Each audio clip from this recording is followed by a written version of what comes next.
Good afternoon, ladies and gentlemen. This is Rayanne, and I'm reporting from an undisclosed location in the Rocky Mountains. As you can see, it is a beautiful winter day, and I'm just out taking a little stroll through one of our many trails. I love winter, and as you can see, this is why I live in Colorado. When it snows, it means great things for our state. It means our ski resorts will be able to operate. Unfortunately, there's a group of people who don't fare well in this type of weather, and that is the unhoused population. I was in Denver a few days ago, and I witnessed this. What you are seeing is the demolition of a homeless encampment less than 48 hours before a blizzard dumped more than 2 feet of snow on Denver.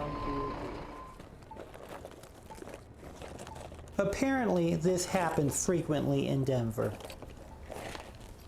Some of the business owners in the vicinity celebrate the city's efforts to remove the camps. One local merchant said the following when asked about the incident. There's been a lot of violence and drug dealing, so we need to go.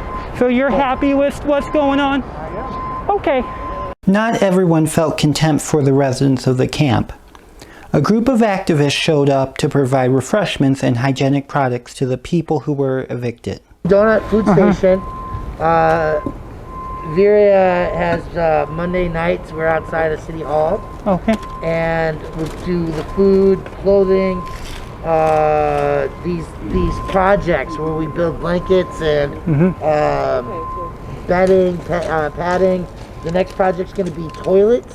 Where we take these empty buckets from the donuts and put a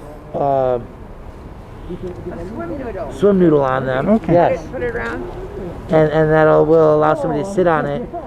Composting garbage bag inside, so that where they're lined up in a tent encampment like this, you have one of the tents that is a bathroom. Okay. And people all will take care of their bathroom together as a community, living together, right?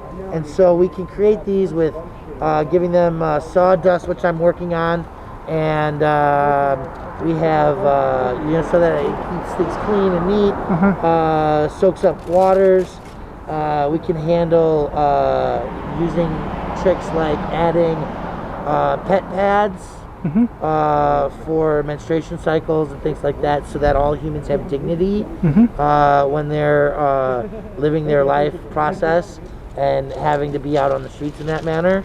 And then the lids go back on them, so it keeps it sanitary inside the tent when it's not being utilized, right? So you can maybe use the composting bag depending on the situation, a few times or just once before you have to change it. Yeah. Okay.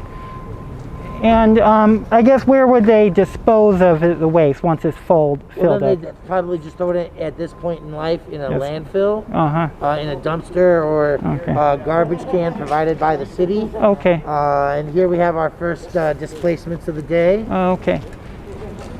In addition to providing comfort for the displaced people, Mr. Loma had a blunt message for Evan Dreyer, the mayor's deputy chief of staff. Should be getting full today.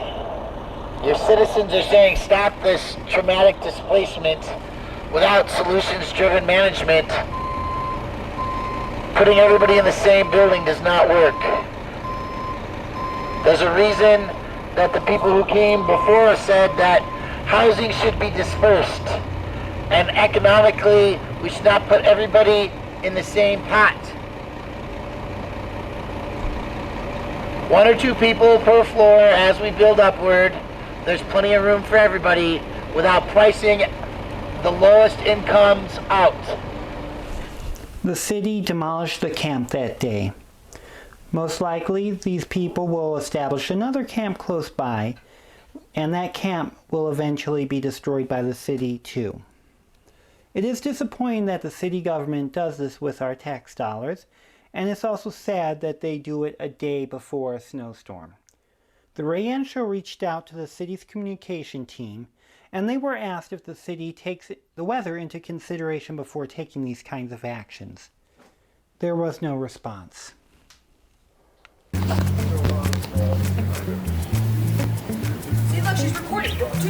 Two cameras. I asked her not to, and she's jumped on this. See, look, I don't want to be on this. I don't want her to do this. Please take care of this.